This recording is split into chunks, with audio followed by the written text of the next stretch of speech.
Well, welcome back to More About Birth. We are here with another episode, and I'm here with Shannon Bennett, the host, and she has a very special guest today. This is going to be a very interesting topic. So, Shannon, introduce your guest and what we're going to talk about today. We have Aggie Mowry with us today. She is the co-facilitator of a pregnancy loss support group, and she actually does education in the community and to hospital staff. She has been an OB nurse for 39 plus years. Wow. Traveled around the world doing all kinds of interesting work and has a background in midwifery in other countries. And you can tell us a little bit about that. I was trained as a midwife in London. It's so cool. Yep. And then worked on a medical mission in India for a year following that. And then I also worked and did some home births in the Netherlands, which is where I grew up. My mom is from England and my dad is from the Netherlands. Were you born at home? No. I was born in a hospital. In the Netherlands. Well, it gets more interesting. I was born in Venezuela. You have been around. I don't want to go there, but yes, in Venezuela. Wow. You have been everywhere. And that's just because my dad worked for Shell for 5 years. And, so they I sent was him all born over? there. Yes. Wow. Yeah. Wow. So I don't remember Venezuela. I left when I was 10 months, so I could cry in Spanish. That's it. Cry in Spanish. I've heard it all now. Well, the thing that we're really excited about today to talk to Aggie about is pregnancy loss and her role in that. Just telling us a little bit about how the local support groups work and who's involved in them, kind of what they look like. So can you just tell us a little bit about the group? Yeah, for sure. So the group is through Chaplaincy Health Care, and that is an independent nonprofit organization that has many arms of work. Yes, I've heard of it in many different areas. Yeah, people will know hospice house Right. and hospice care, and that's what they're probably most known for. But they also do grief care and have support groups for widow support group, survivors of suicide, and now since almost 2 years, are Gone Too Soon pregnancy loss support group. That's awesome. It's very needed. Yeah. I was involved doing that through Catholic used to do a support group through their Our Little Lambs program, and I used to work there. Now I work at Trios, Right. and the beautiful thing of this support group, and it is the only one in the region actually, is that it serves both hospitals and beyond. Yes. So anyone in any community. So someone could come from Yakima, from Walla Walla, from Hermiston. Yep, and It's that open is to actually anyone. happening. We had a Right. support group a few months ago, and there was nobody from the Tri-Cities. Really? Wow. We have participants from Grandview, Sunnyside, That is great. Yakima. It was That's great. Yeah. So how far out then are you reaching then? So that, As far as word 50, will 60 miles. then. travel. I would say the furthest has been Walla Walla. Okay. Well, Walla Walla, Yakima is about the same, Yeah, right? It's about yeah. an hour's drive.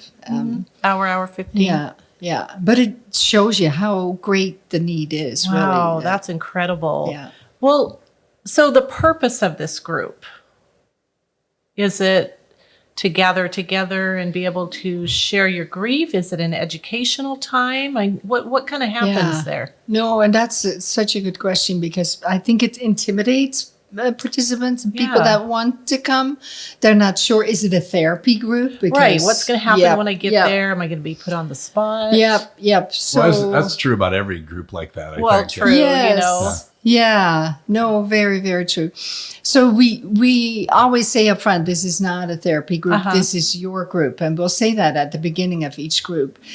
It really is families sharing their stories of loss. And you can come for the first time, and the size of the groups is typically 4 at a minimum and maybe 15 at a max. So we're an average so of nice, 10. intimate. And it's on a drop-in basis, so you don't have to pre-register. You can skip.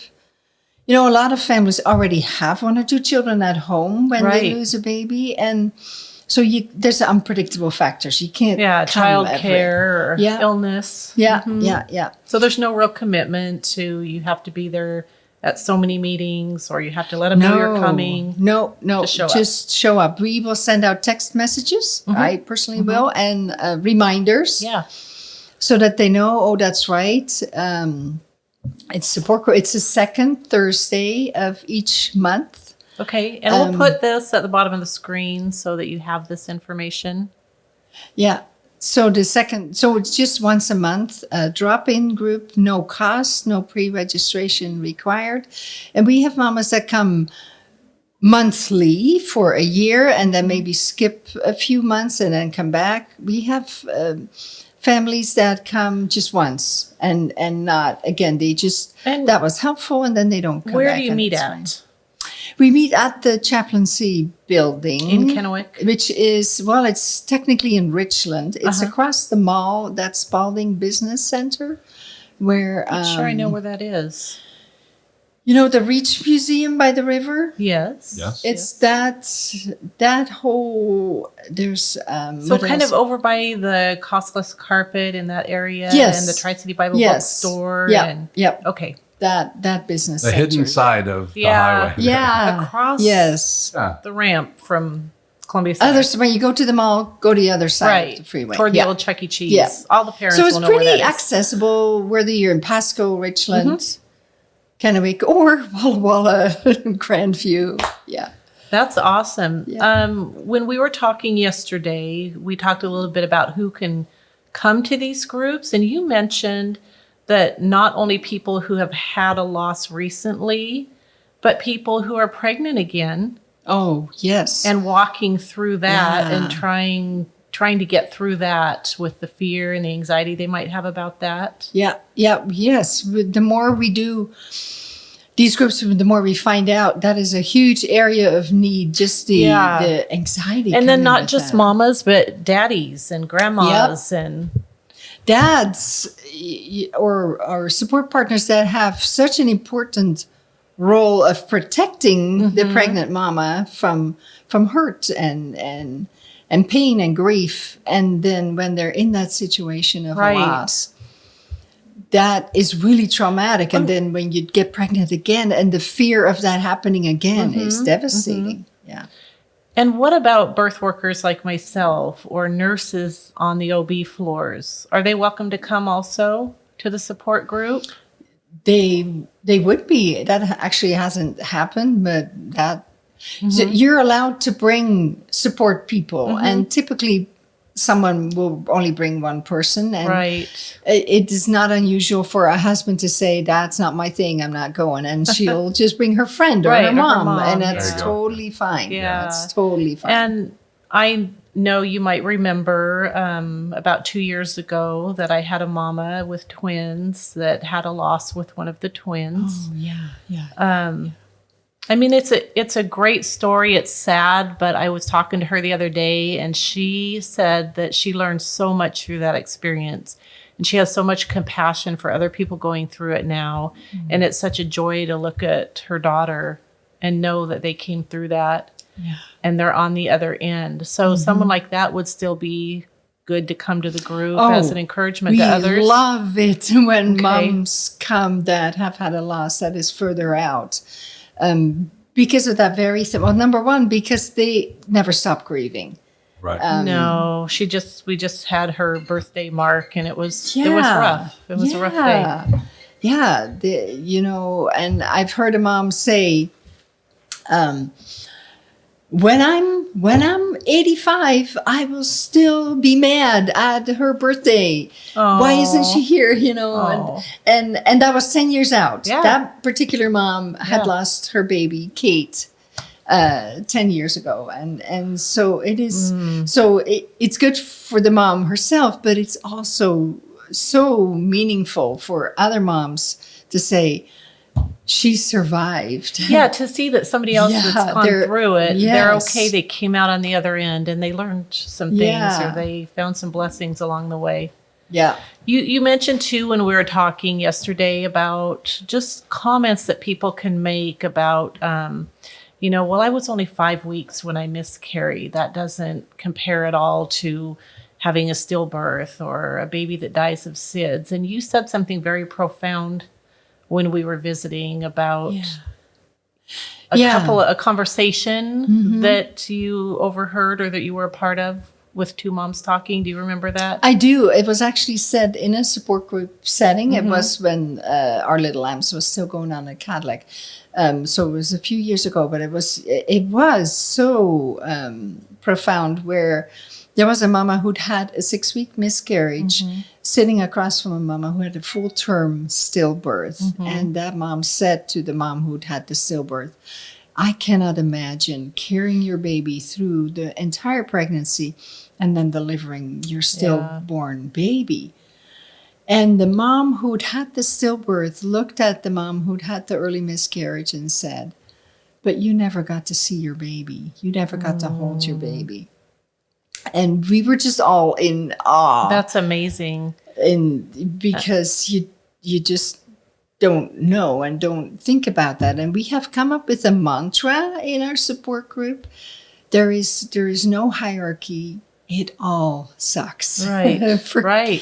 Forgive me for the language, but it all sucks. It just does. And whether your loss was early, your pain is pain or later, that counts, right?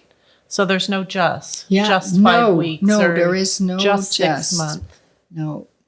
Okay.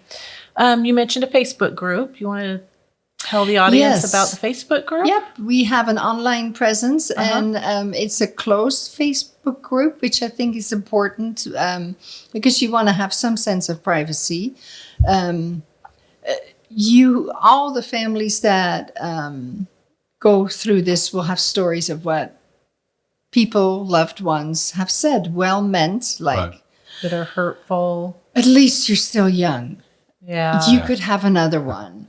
And things that are well meant that we say as outsiders because we don't want them to feel bad. So we're thinking of things that might make them not feel bad. But or you barely knew you were pregnant when you had a loss. Yeah, at least you haven't bonded with your baby. Yeah, maybe we should talk about just a little bit about what you do say, maybe in the second half, because that's amazing to me that you want to be there and you want to say something, but you don't want to say the wrong thing. Yeah. And before we do go into the second half, how do we get a hold of you? What's the contact process for getting more information about the group? Do we go to the chaplaincy website? That is always a good way to go. The chaplaincy website, they have a central phone number where all incoming calls are people will and they be can send you in the right direction. Yeah. Okay. But my personal cell phone is on all the flyers and all over the internet. Okay, so to put that at the bottom of the screen. It totally is. There totally you have is. It. Her phone's out there. Yes. Busy lady. Yeah. Busy lady. It's fine. I find people don't abuse that, and texting is wonderful. Yeah. That is definitely a good way to connect.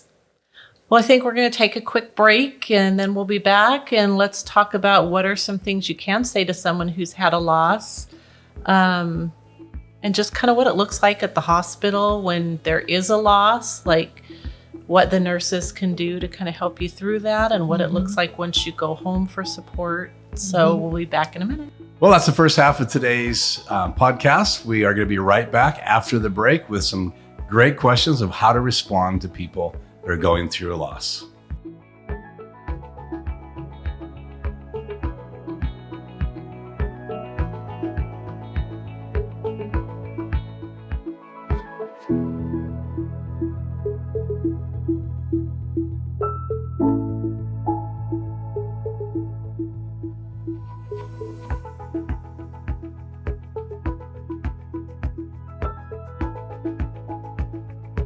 Well, welcome back for the break. We are really excited to continue this conversation about dealing with grief and answer that question. What do you say? So, Shannon? I've actually been through a couple of losses personally, and I remember some really dumb things that people said. Yeah. Like, well, you just found out you're pregnant. Yeah. I didn't know what to say. I didn't know what to say when you got the phone call about our miscarriage, and I still can remember where I was standing at the store I was working at, I know. and what do I do? And so I got in the car and I went home, and I didn't know what to say. I didn't know how I felt. So I can only imagine what people are going through. Yeah. And that's actually quite common for people to feel just that way. You don't know what to say, and they end up not saying anything at all. And that is part of the isolation part of having or experiencing pregnancy loss. So what would be something beneficial to say? What have parents told you was helpful to them? Yeah. Actually, the best thing I can tell you, as shared with me from parents, is to say, I'm so sorry. I'm so sorry. And if it's someone who's had a stillbirth, an older baby, a loss, even a SIDS baby, you can say, what was your baby's name? And that's one thing I have learned from doing the support group is people love hearing their baby's name. People don't mention the baby's name. They don't get to talk about their baby. So like they were a real person. Yeah, ask. Right. Well, ask so about is it true that because I mean, my mom is a loss, right? And I knew her, we had a relationship, and I have all these memories. Yeah. With a baby, obviously, during the pregnancy, whenever the loss is there a difference between how people cope because they don't have those memories and the family doesn't have their memories? Does that influence them ability to say anything? Yeah, I'm really glad you bring that up, because what we have learned from the research and just what we know is that when you grieve, what helps you heal is to tell the story. Right. And so when mom, dad, grandma, grandpa dies, there are so many stories. Right. And you can say, oh, tell me about your grandpa. Were you close to him? And then the stories can come. But when you lose a baby, there is not much. And that leads into what we'll talk about, I'm sure, in just a moment. Yeah. Creating keepsakes that are tools for grieving. Right.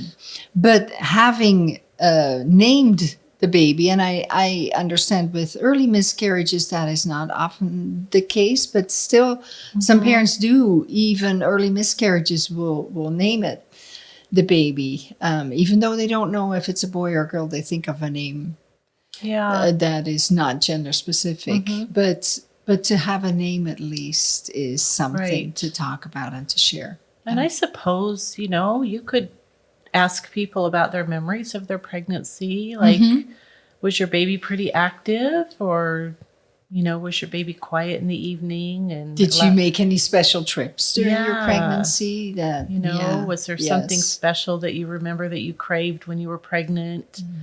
Just something to help them understand that it's real to you also. And just not too long ago, a dad shared, that just triggers that memory. He shared a story. He said, I always dreamed that with my daughter, I would go to the gas station and buy the largest pop because I know my wife doesn't like pop. And sounds like my dad. that was so touching to me. And he lost his baby at 37 weeks. They had a trisomy 18 baby. But that was a dream he had, and it was so touching for him to share that. Right. What do you call these gatherings? A support group. Okay, support group. Yeah. So going to a support group and having someone with me, for me, would be paramountly important. And I don't know that they need to say anything. Moral support. Yep. There's plenty of families that come for the first time and just don't. Just sit and enjoy or just partake. Listening to other parents' stories and that thinking, can be healing for and you. having that exact feeling, wow, I am not alone. Right. Because so many people feel so awkward asking them or not knowing what to say and then not saying anything at all. They do live in that isolation. One thing I love about this generation of moms that I'm working with and families is that they seem to be a lot more open about talking about things. When I had pregnancy losses, it wasn't really talked about a lot. It just was kind of almost swept under the carpet. And and even I remember when my teenage boys discovered that I had had a couple of miscarriages, it kind of broke my heart because I never thought of it affecting them. So I just didn't mention it. But when they found out, they teared up and they were like, you mean we would have had another brother, another sister? And wow. I thought, wow, this doesn't just affect me or my husband. This truly affects the whole family. And I think they have to process too. And I think when you're going through grief, you don't necessarily think about how other people, you're just thinking about the emotions that you're dealing with. And that's another part of that process. I'm sure there's close family members like, moms and dads that would like to, of the pregnant couple, want to go maybe talk about it as well because they were. Yeah, if you open up, they may open up. And then children, do you have a lot of resources for families, for their children to help them walk through the grief? I'm glad you asked because, that is so important. And a lot of families really don't know. If they have children at home, that may be the thing that most occupies their mind. How am I going to tell the children at home? Catholic has a child life specialist that is amazing. That is someone who is specialized in helping children at whatever stage of development or what age they are. But we have brochures talking to children about grief. Chaplaincy Health Care also has a child grief program called Cork's Place, which is amazing. You can find that on the website also. Yes, and they can call the Chaplaincy Healthcare phone number and ask about Cork's Place, and they'll be redirected. Good to know. So, but we do, and both hospitals will acknowledge the need of helping parents with their the other siblings. We have a tub with little stuffed animals that, if they do bring the siblings in, which some parents And is that something that you have here on the table today? I do. Like this little monkey, for instance, is an example of something we can offer to siblings. And like I said, some parents bring them in. They have a 3-year-old and a 6-year-old and a teenager. And some don't. Some say no, that we choose not to. And there's no right or wrong. Whatever feels right for your family, and just do to interject here real quick, I have had clients who had a loss, even farther into pregnancy, and chose just to make it very minimal as far as they want to go in and birth their baby and then just not do anything afterwards as far as any kind of a grieving ceremony or any support. They just want to pretend it didn't happen. And, people should be able to choose how they want to do things. Although personally, I feel like you need to deal with this stuff. So the hospitals sometimes will take pictures and things of these babies. And are those archived in a client's chart so that if someday they say, man, I wish I really would have seen a picture of this baby, or I wish I had a picture or a keepsake, is that something that you have? They do. There is, as far as I know, both hospitals still, there is a shared private drive where they save pictures that are taken with the camera that the hospital has to take pictures of these. So if someone decided a few years down the road that they just couldn't move past this and they felt like that would be healing, they could contact the hospital. They could get a hold of a picture. They could. It has actually happened. One time when I was working at Catholic, a family came to me because they had a house fire and all the pictures were gone. Wow. And we were able to reproduce those because we still had them. So maybe it's just me, but I'm still waiting to talk about the monkey. The monkey. It's the kid. It's the kid in me. So. I keep getting sidetracked. I love that. I love that. The meaning that these silly monkeys or whatever we give out. So one thing we do is if they do choose to have the kids there, give them choices because they have their mom. The baby has died, and that is out of their control, and so they already feel their world is falling apart. So a small thing we can do as a staff is offer them a box with a variety of toys that they can pick. They can choose one. And something to have control over. Something to have control over. Yeah. It's the little things. And so we can have monkeys, bears, bunnies, whatever. And then they can pick. And you never know. I've learned that as well. If you think, oh, I bet she'll pick that, she won't. Now, who supplies these? Volunteers. Wow. Yeah. So if someone wanted to get involved, I bet you could contact Aggie and you could Yes, please do. That's cool. be a man. part of this. Yeah. Yeah. Could you imagine a kid, on that day, what that little stuffed animal could mean to them? Yeah, and we call it in grief work, we call that linking objects. Yeah. And so that 3-year-old will link that to that day. And I hear stories from parents that little monkey, in this case, will go everywhere with them because it reminds them of that day. And they may not even understand, Makes but me it's teary. Oh, yeah. It's amazing. All the other stuffed animals are for the same, they could choose these other ones that are out there too. Those are examples. The ones that are sitting here. Yeah. Actually, they're for different reasons. So this is a rainbow plush baby, and you were Yeah, I had asked you yesterday about this new term, rainbow babies. That was not something that was a thing when I had loss. and it's the word, as far as I understand, it came from the pregnancy loss community itself. They came up with that term, and a rainbow points out that there was a storm. But then at the end of the storm, there is a rainbow. It's a symbol of hope after the storm. Promise. It's a beautiful picture, an image. And so parents will talk about their rainbow baby. Right. And so we have some of these at the hospital or even in our group, that if they have a rainbow baby, then this is a toy that we give out to It looks like a little rainbow Snoopy. well, you acknowledge that there was a loss, Yes. that there is that other sibling that they'll never get to meet in person. Yeah. So Well- rainbow plush, and then this one is a little bear that both hospitals and many hospitals will give you a keepsake bear, and this is.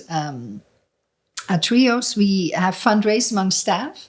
So, and then we got these, and bear symbolizes baby. And that becomes, it also is a reference for size, because when the loss is around 20 weeks, Right. the baby is about this size. And so when we take pictures with the baby and the bear, they can say, later, the baby was about this size, or was twice this size, or half this size. Yeah. It's a size reference. That's a cute little bear. Yeah. And I know I've had people say, well, when I go in, how do I know they're not going to walk in and ask me, so what's your baby's name? Let's put it up on the whiteboard.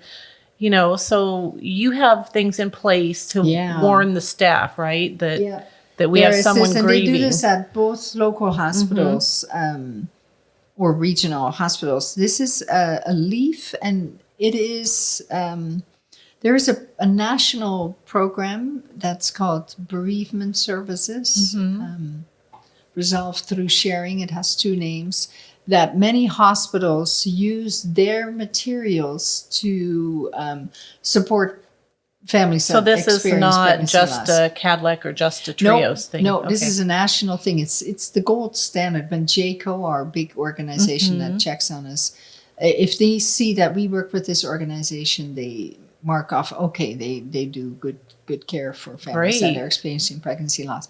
And this card goes by the doorpost. Right. And that way, if we do a good job educating our auxiliary staff, like environmental services, nutrition services, lab, that they know there's a loss in this room, so they don't come in and try to make small talk, like you said. That's awesome. Right. Is it a boy or girl? Yeah, So that's 'cause that would be important. painful.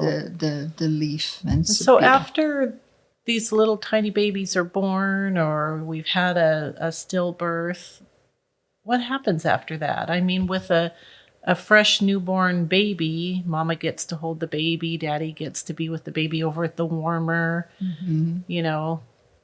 things are happening. So how does that look after a loss? Actually, much of the same. We really encourage families to hold the baby, and we will offer to help make keepsakes for that baby. And you've brought some with you. We can hold those up. Like we have clay. Well, maybe I can reach them for you. Simple. This is a really simple one. It's Model Magic, and we have both hospitals have this. Daddy's thumb, mommy's thumb, and the little baby's thumb, and it becomes a little keepsake that they can use as an ornament, or just even, there's families that will, once they're home, they create a little corner of the house. I've seen shadow boxes or like a treasure box that the kids can look in. Yeah. Just because they have this need to honor that baby, to acknowledge the fact that it happened, that there was a baby. So that's one that we do. This one with the tiny little footprints.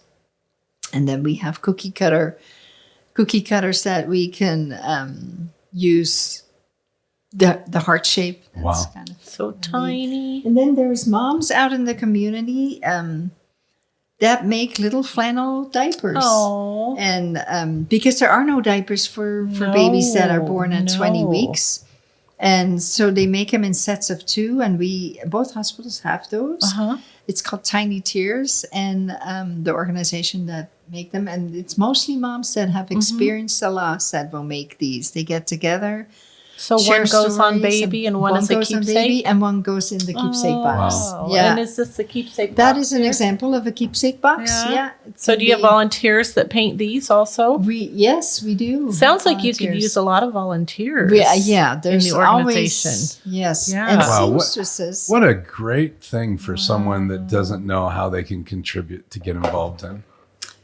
Or if you've had a loss and you just feel the need to be there for someone else, what a way to do it. I'm just thinking of grandma that's sitting there wondering, what she could knit for someone. That would be just so cool to make something like that. Yeah, you've got a little teeny baby blanket here. Yes. Crochet and knitting. Oh. And I tell you what actually is a huge need is seamstresses. This little gown is made out of a donated wedding gown. Wow. Oh, wow. And, it's like a little angel costume. It's an angel costume. And that idea that doesn't come from here, that somebody out in the nation started that program, and it has spread. Wow.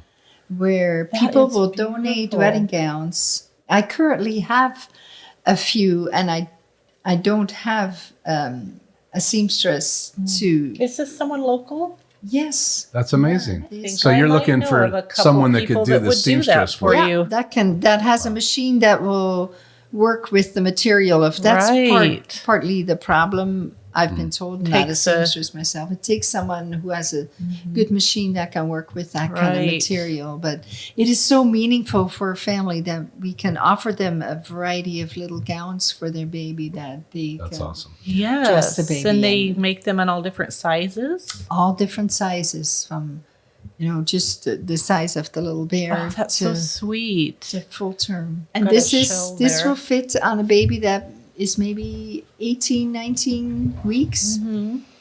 And I'm assuming you have those in many sizes also? we do have those in many sizes. And you get to take all of those home. Oh, And how we have special. doubles of everything, that if you would like the baby to wear one,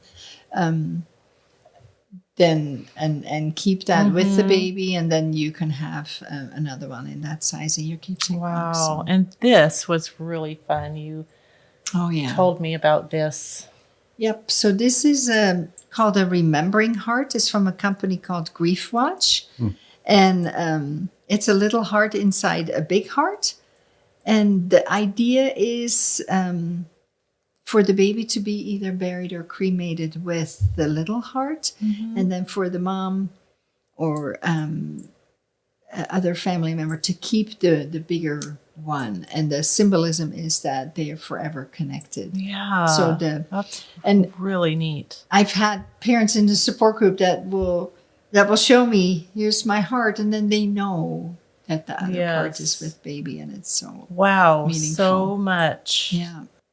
So I would encourage you, if you're feeling like you want to get involved in helping this program, or if you're a family with a loss, that you would give Aggie a call, go to the chaplaincy webpage, and be a part of this. Yeah. Thanks for coming. Such a serious my honor. topic. Yeah. Yeah. Yeah, I can't say I fought tears back before in a podcast I know. before more about I feel birth, all but teary. yeah, but that's a great podcast. And you know, great thing to be a pregnancy part of. loss is as common as 1 in 4 families So common. experience pregnancy loss. So it is. I would say 2/3 of the moms that come through my office have had at least, one loss. Yeah. Well, I just want to say thank you, Aggie, so much for sharing and helping us process what's available for families that have had loss. Thank you, Shannon, for just taking the leap to have her on the podcast and dedicating one day to grief recovery, fighting back Better your hurry up and get tears. this over with. But yeah, so that is another episode of More About Birth. We're going to go get our Kleenexes and we're going I think we to have say our some right goodbyes. here. So Yes. thank you Our so much. tears make us stronger. Yeah. So thank you so much for tuning in today. Join us again for another podcast. It's available on audio as well as video on YouTube. And we just want to thank our guests today. So we'll see you here next time on More About Birth.